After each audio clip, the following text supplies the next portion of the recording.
Arahattaphala. Shedding tears in amazement with Dhamma. Venerable Acharya Mahabua's Dhamma talk given at the age of 89 on the 2nd of May, 2002. The basis of death exists precisely in the citta, as death and birth are both present within it. The citta itself is never born and never dies. Rather, the defiling influences that infiltrate and permeate the citta keep us in a repetitious cycle of birth, death, and rebirth. Do you understand? Look at the citta. If you do not see the poisonous nature of the citta, you will fail to see the poisonous nature of these defilements. At the most advanced stage of practice, the mesmerizing and radiant citta is itself the real danger. So don't think only of how precious and amazing the citta is, for danger lurks there. If you can view the citta from this angle, you will see the harm that lays buried within it. Do you understand what I mean? So long as you continue to hold the radiant citta in high esteem, you will be caught and remain at an impasse. It's as simple as that. Don't say I didn't warn you. When the time comes, you must sweep aside everything until nothing remains. Preserve nothing. Whatever you leave untouched, that is the ultimate danger. Speaking of this reminds me of the time when I practiced at Wat Doi Dhammachedi. It was early in the morning, just before the meal. At that time, my citta possessed a quality so amazing that it was incredible to behold. I was completely overawed with myself. I thought, oh my, why is this citta so amazingly radiant? I stood on my meditation track and contemplated its brightness, incredulous about how wondrous it appeared. But, in fact, this very radiance that I found so amazing represented the ultimate danger. Do you see my point? We tend to fall for the radiant citta. In truth, I was enthralled and already deceived by it. You see, when nothing else remains, one concentrates on this final point of focus, which, as the center of the perpetual cycle of birth and death, actually manifests a condition of fundamental ignorance we call avijja. This point of focus is the highest state of avijja, the very pinnacle of the citta in samsara. Since nothing else remained at that stage, I simply admired avijja's expansive radiance. Still, that radiance did have a focal point. It can be compared to the filament of a pressure lantern. The filament glows brightly, and the light streams out to illuminate the surrounding area. That was the crucial consideration, the one that so amazed and struck me with awe then, causing me to wonder, why is my citta so incredibly bright? It seems as though it has completely transcended the world of samsara. Look at that! Such is the magnificent power that avijja displays when we reach the final stage of practice. I didn't yet realize that I had fallen for avijja's deception. Then, suddenly, spontaneously, a maxim of Dhamma arose, as if someone had spoken in my heart. How could I ever forget? If there is a point or a center of the knower anywhere, that is the nucleus of existence. Just like the bright center in the filament of a pressure lantern. Look at that. It told me exactly what I needed to know. This very point is the essence of existence. But even then I could not grasp the meaning. I was bewildered. A point, a center. It meant the focal point of that radiance. I began investigating that point after the Venerable Acharya Mun passed away. If there is a point or a center of the knower anywhere, that is the nucleus of existence. Had he still lived then, my confusion would immediately have elicited this answer from him. It's that focal point of the radiance. And then that point would have instantly disintegrated. For as soon as I understood its significance, I would also have known its harmfulness, thus causing it to vanish. Instead, I was still carefully protecting and preserving it. The ultimate danger, then, lies right there. The point of ultimate danger is the core of brilliant radiance that produces the entire world of conventional reality. I will remember always. It was the month of February. Venerable Acharya Mun's body had just been cremated, and I had gone into the mountains. There I got stuck on this very problem. It completely bewildered me. In the end, I gained no benefit at all from the maxim of Dhamma that arose in my heart. Instead of being an enormous boon to me, it became part of the same enormous delusion that plagued me. I was confused. Where is it, this point? It was, of course, just that point of radiance, but it never occurred to me that the center of that radiant chitta could be the ultimate danger. I still believed it to be the ultimate virtue. This is how the kilesas deceive us.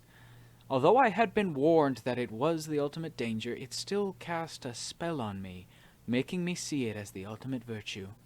I'll never forget how that dilemma weighed on me. Eventually I left Wat Doi Dhammachedi and went to Sri Chiang Mai in Ban Pho district. I stayed there for 3 months, living deep in the forest at Padak Cave, before returning to Wat Doi Dhammachedi with that mystery still weighing heavily on my mind. Then, while staying on the mountain ridge there, the problem was finally solved. When that decisive moment arrives, affairs of time and place cease to be relevant. They simply don't intervene. All that appears is the splendid natural radiance of the chitta. I had reached a stage where nothing else was left for me to investigate. I had already let go of everything. Only that radiance remained. Except for the central point of the chitta's radiance, the whole universe had been conclusively let go. So, can you understand what I mean? That this point is the ultimate danger? At that stage, supreme mindfulness and supreme wisdom converged on the focal point of the chitta to call it to account, concentrating the force of the whole investigation on that point. I reached the stage where I wondered why one chitta had so many different aspects. I can state unequivocally that every aspect of the chitta was known, and each known aspect was subject to change. No sooner was it grasped than it changed. One aspect was seen as being good, another as being bad. The investigation centered on that point, analyzing everything, trying to understand. Why does this one single chitta have so many different aspects? It's as though it is not unified. No matter which aspect of the chitta came under investigation, all of its possible permutations were clearly understood according to the profound subtlety of that level of practice where supreme mindfulness and supreme wisdom worked together. Combined, the two forces were able to keep up with all the chitta's variations, no matter how subtle. One moment it's bright, the next moment it's tarnished. Why does this chitta have so many different aspects? The changes come from within. See? I'm beginning to catch up with them now. One moment there's sukha, the next moment there's dukkha. In the realm of conventional reality, such conditions are invariably an integral part of the chitta. With nothing else to investigate, supreme mindfulness and supreme wisdom concentrated directly at the point where the changes occurred. One moment there was sukha, the next moment dukkha. One moment brightness, the next moment a slight dullness. But you must understand that the shifts from sukha to dukkha, or from brightness to dullness, were so slight that they were just barely discernible. Nonetheless, supreme mindfulness was right on top of them the entire time. Why does the chitta have so many variations? At that juncture, mindfulness dropped everything else and turned its full attention to the prime suspect. Every aspect of the investigation came together in the chitta, and all of them were interrelated. For at the highest level, supreme mindfulness and supreme wisdom are so extremely subtle that they permeate and penetrate everything without exception.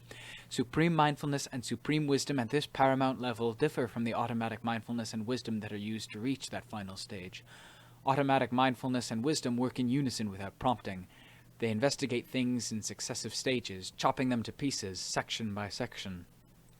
At the paramount level, supreme mindfulness and supreme wisdom also work in unison without prompting, but they permeate everything simultaneously. At that time they were examining the chitta's central point of focus.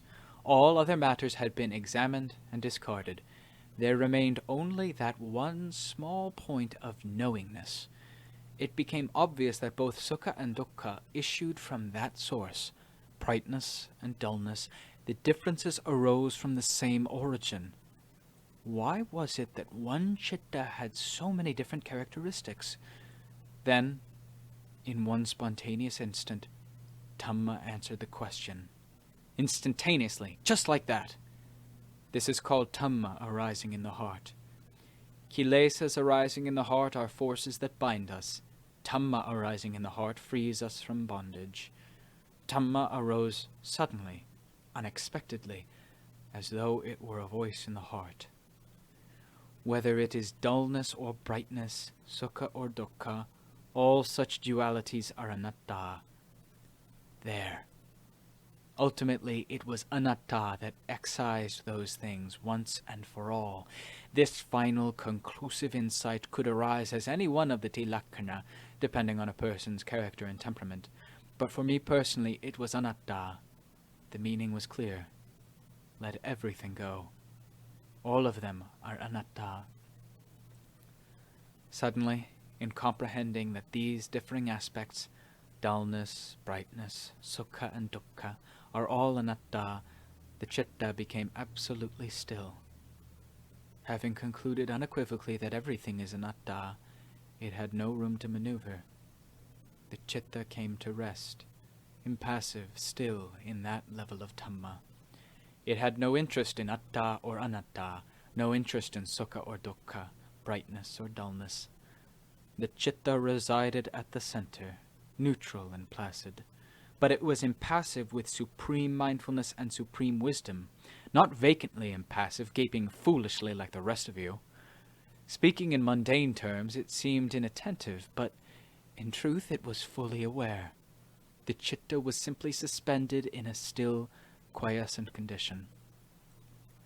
Then, from that neutral, impassive state of the citta, the nucleus of existence, the core of the knower, suddenly separated and fell away.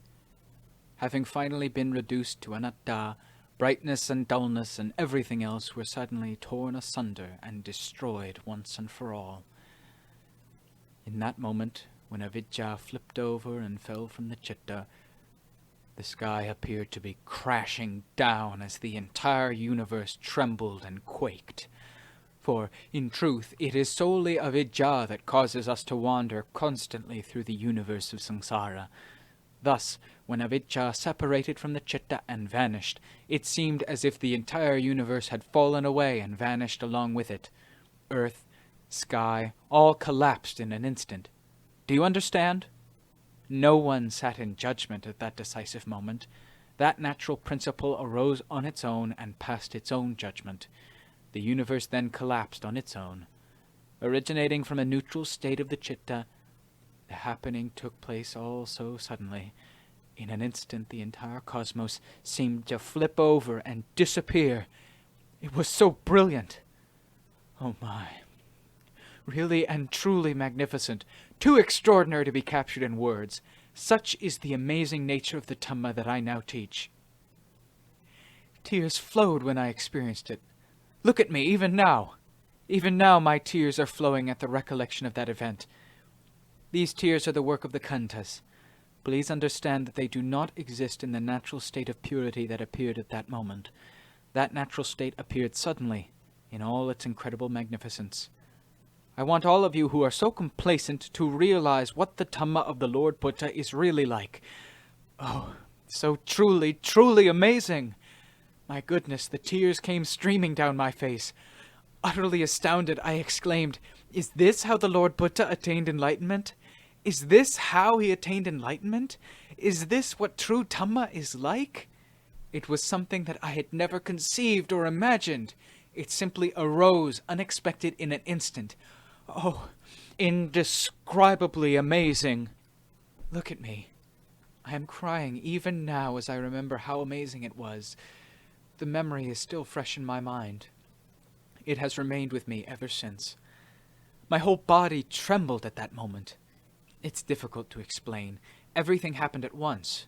The sky came crashing down and the world completely vanished, whereupon I kept repeating, "What? Is this how the Lord Buddha attained enlightenment?" But actually it was unnecessary to ask because I had encountered the truth myself. Is this what the true Dhamma is like? Is this what the true Sangha is like? All three had come together, merging into one supreme, remarkable Dhamma, what I call the Dhamma element. What? How can the Lord Buddha, the Dhamma, and the Sangha be one and the same thing? I had never imagined it to be possible. The Buddha is the Buddha, the Dhamma is the Dhamma, the Sangha is the Sangha. This had been impressed in my heart ever since I was old enough to understand such matters. But at the moment when the Supreme Dhamma arose in all its brilliance, all three were of one and the same nature, the true nature of amazing Dhamma. Once it arose in all its brilliance, things that had lain in obscurity, things that I never knew, were suddenly illuminated and revealed. I'm not fabricating a fantasy to deceive people. Even now that extraordinary Dhamma moves and amazes me. It is all-embracing, an encompassing luminosity that lights up the entire cosmos, revealing everything. Nothing remains hidden or concealed. Then the consequences of good and evil and the existence of heaven and hell strike one with the irrefutable force of the obvious. I wish they could strike all you skeptics with such force, all of you who have allowed the kilesas to deceive you into believing that there is no such thing as the consequences of evil, no such thing as the consequences of goodness, no such thing as heaven and hell. They have existed since time immemorial, and they have been all-pervasive. You just have not perceived them yet. Do you understand? These things have existed always. They continue to harm those who are foolishly ignorant of their existence, and so blinded by the kilesas' deceptions that they never glimpse the truth. What could possibly be hotter than the fires of hell? Conventionally, there are 5 crimes which are the most heinous of all, and 5 blazing hellfires that correspond with them. The 5 most heinous crimes are patricide, matricide, killing an arahant, physically harming a Buddha, and actively instigating a schism in the Sangha. All 5 of these evil kammas are known in the heart, and they all become clearly obvious at that enlightening moment. Then there is no need to ask where heaven and hell are located. The Buddha did not tell lies. These things were clearly known by him as well, and he described them just as he saw them. Ah, the Supreme Dhamma is strange and miraculous beyond belief. It encompasses absolutely everything within the heart. When the evidence is so clear, what need is there to inquire further? This absolute clarity is in complete harmony with the heart, so it is unnecessary to ask questions. Later, as I turned my attention to investigating my past lives, it was terrifying to think how many times I had been born and how many times I had died, how many times I was reborn in hell, and how many times in the heavens and the Brahma realms, only to fall back into hell again. It appeared as though the chitta was climbing up and down a flight of stairs. But the chitta itself never dies. Do you understand this? The chitta never dies. Kamma is buried there in the chitta. Good kamma leads the chitta upwards to the heavens and the Brahma realms. Then, when the good kamma is exhausted, the bad kamma that has lain buried pulls the chitta down into the realms of hell. It is as if the chitta were climbing up and down a flight of stairs. Do you understand? This is the way it is, so wake up and take notice. Today, I have revealed everything fully, to the extent that tears streamed down my face for all of you to see. Is this madness, or is it virtue? Think about it. Listen carefully to the Dhamma that I teach to the world. I can say unequivocally, my chitta has no courage and it has no fear. It is completely above such emotions. So I turned my attention to investigating my own past births. My goodness! If the corpses of this one individual were scattered across the length and breadth of Thailand, there would not be an empty space left. Just this one individual. Imagine the amount of time it took to be born and to die that many times. It would be impossible to count all the births and deaths. There were far, far too many to even try. My thoughts also spread to all the innumerable corpses of each person in the world. Each and every chitta of each and every living being has exactly the same history of repeated births and deaths. Everyone is equal in this respect. Stretching back indefinitely, everyone's past is crowded with countless corpses. It was an unbearable sight. Consequently, I felt disgust as I reviewed my past lives. My goodness! Having been reborn so many times, I still struggled continuously to be born again and again. If Dhamma had not finally passed judgment, then I would have carried on indefinitely in this manner. I investigated in this way, examining the nature of the world, and the more I did, the more unbearable it became. I saw the same situation everywhere. Every living being in the whole universe is caught in the same vicious cycle. In this respect all are equal. Then a feeling of discouragement arose without warning in my heart. I thought, how will I ever be able to teach people this Dhamma? What is the point of teaching? Since true Dhamma is like this, how can it possibly be presented so that others will be able to know and understand it? Wouldn't it be better to live out the rest of my life and then simply pass on? There! Do you see? I was disheartened. I felt little incentive to teach, as if, having found an escape route, I was satisfied to escape alone. I could see no benefits arising from teaching others.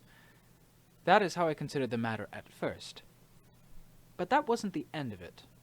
Occurring spontaneously in my heart, my reflection on this matter continued to develop in stages. Looking at the state of the world, I felt discouraged. I saw people who lived in total darkness as being hopeless. Being so blind that they're worthless, the Buddha called such people padaparama. Gazing further up the scale, I saw the types of people known as Naya and Vipachetanyo. People in the Naya category are capable of being trained in the way of Dhamma. Sometimes they make progress, sometimes they lose ground. Naya individuals are fully capable of understanding the teaching and putting it into practice. Should they be careless, however, they'll lose ground. But if they are earnest in their practice, they can progress rapidly. Depending on the degree of commitment, Naya can go either way. Vipachetanyo individuals always progress toward the goal. They never lose ground. Still, their progress is slower than that of Ugatetanyo. Individuals whose intuitive wisdom is so sharp that they're always fully prepared to make a decisive breakthrough. Were they cattle, they would be waiting at the corral gate. As soon as the gate opened, they'd come rushing out. Ugatetanyo are capable of the kind of quick understanding that allows them to pass beyond in one moment of insight. All living beings must fall into one of these four categories.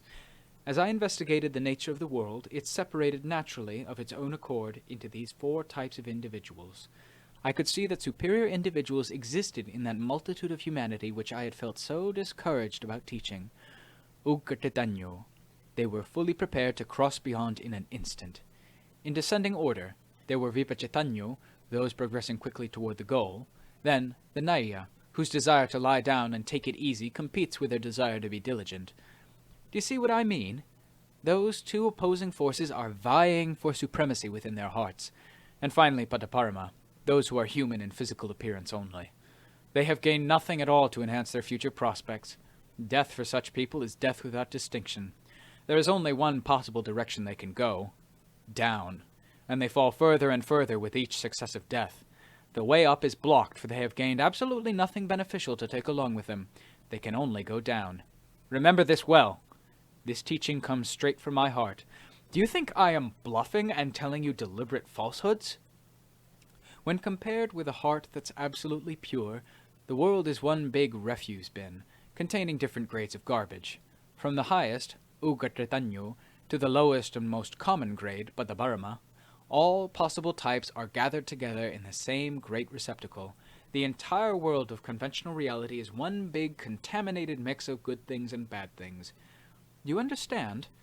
In my investigation, I sifted through this huge pile of garbage and uncovered four distinct grades of living beings. Out of that investigation, a realization then arose that countered the discouragement which made me so reluctant to teach others the way. An inspirational thought emerged suddenly in the citta. If this Dhamma is so supreme, so superb that no one can possibly comprehend it, am I then some kind of divine being? What about me? How was it that I came to realize this Dhamma? What was the reason? What brought about this realization? As I considered the cause, my thoughts seized on the path of practice that had led me to that realization. It was the same path that the Lord Buddha had taught: Dana, Sila, Pavana. This was the path that led me to that point. There is no other way to reach it. Reviewing my past practice, I conceded that the same path could lead others there as well.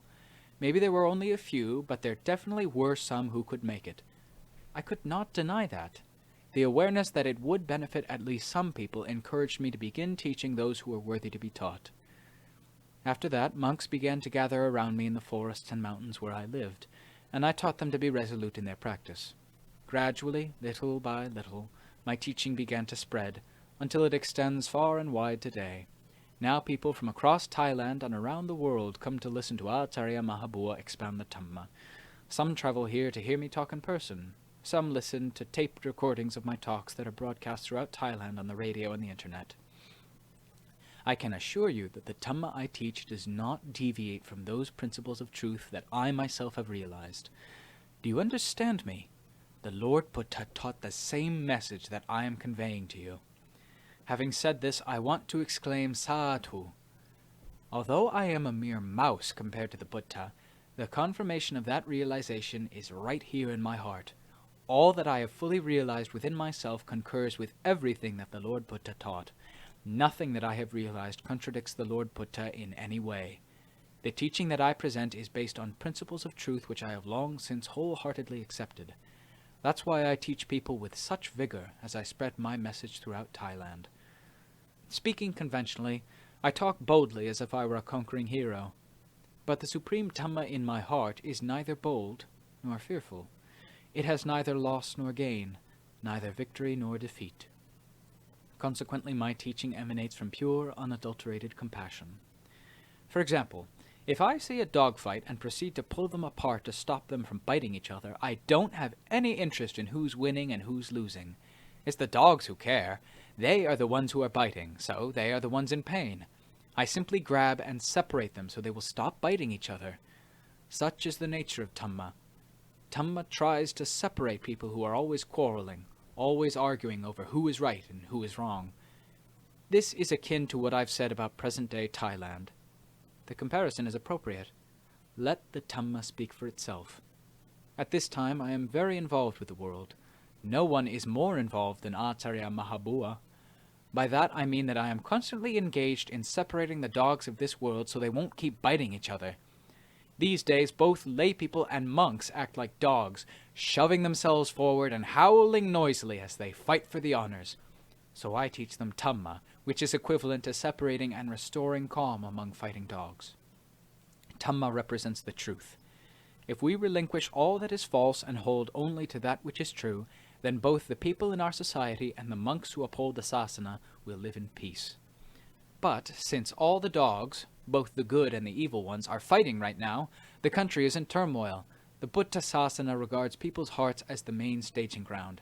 This great arena is now being broken up and scattered because those dogs are staging a dogfight in the one area which is most sacred to the hearts of all Thais, the Buddha Sasana. So I ask them all to cease and desist, for no benefit can be gained from fighting like dogs. For, in truth, there are no winners, only losers. Both those who win and those who lose are hurt in equal measure, so disengage, stand back, and accept reason as your guiding principle.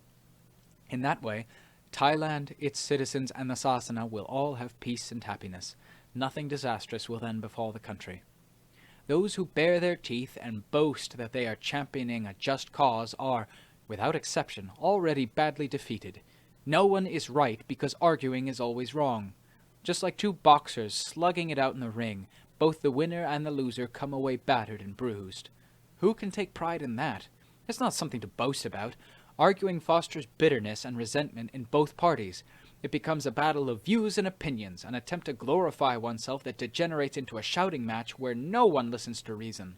Such dogs have taken the whole of Thailand as their battleground, and, if they continue, they are bound to leave the country in ruin. I want people on all sides to think about what I've said. With total sincerity, I have just shed my own tears in an attempt to present this Dhamma for the Thai people to hear. If you stop your bickering now, no misfortune will occur. Were we to speak in worldly terms about winning, then those who are right will win for the sake of a righteous cause, while those who admit wrong and accept defeat for the same righteous cause are also winners. Then both sides will unite and live in perfect harmony. But for those who snap at each other without giving in, there can never be winners or losers among them, only blood-covered parties on both sides. Is that acceptable? I don't want to see that happen. Thailand is a Buddhist country. I don't want to hear that the Buddhist faithful are fighting with each other like dogs and spattering their blood throughout the sacred monasteries of our land. So please, abandon this madness. Ultimately, the regions of hell and the heavens, the Brahma worlds and Nibbana will vouch for who is right and who is wrong, who is virtuous and who is evil. So never make the mistake of believing yourself above a fall into the deepest hell. Don't display those self-righteous opinions that deviate so much from the Dhamma of the Lord Buddha. The land of Dhamma is the heavens and Nibbana, which are the domains of all virtuous individuals. Such aberrant views will merely drag you down to the level of biting and gnarling dogs, and bring incalculable ruin in their wake. Such talk will lead only to a bloody dogfight. Remember this well. Today I have explained everything to my utmost. It is now 53 years since I attained that supreme Dhamma. Today I have described that experience for your benefit. Never thwarted, never frustrated, this Dhamma is always sound and correct. It expresses itself perfectly to suit the circumstances that arise. For instance, today it expressed itself with such force that the tears of Acharya Mahabua poured forth for everyone to see. This is an expression of Dhamma's amazing propensity, and it is this very same Dhamma that I teach people. I never teach Dhamma in a casual manner. I always teach it in earnest. As I explained many times, I was always inclined to sacrifice my life for the sake of Dhamma. No one would believe how much effort I put into the practice. Since others have not done what I have, they cannot imagine the extraordinary effort I put into attaining the supreme Dhamma. But I did exert such effort, and these are the results. It demonstrates the power of uncompromising diligence when it is used for Dhamma. The more determination, the better. Then one can die victorious, not badly defeated. Remember this well.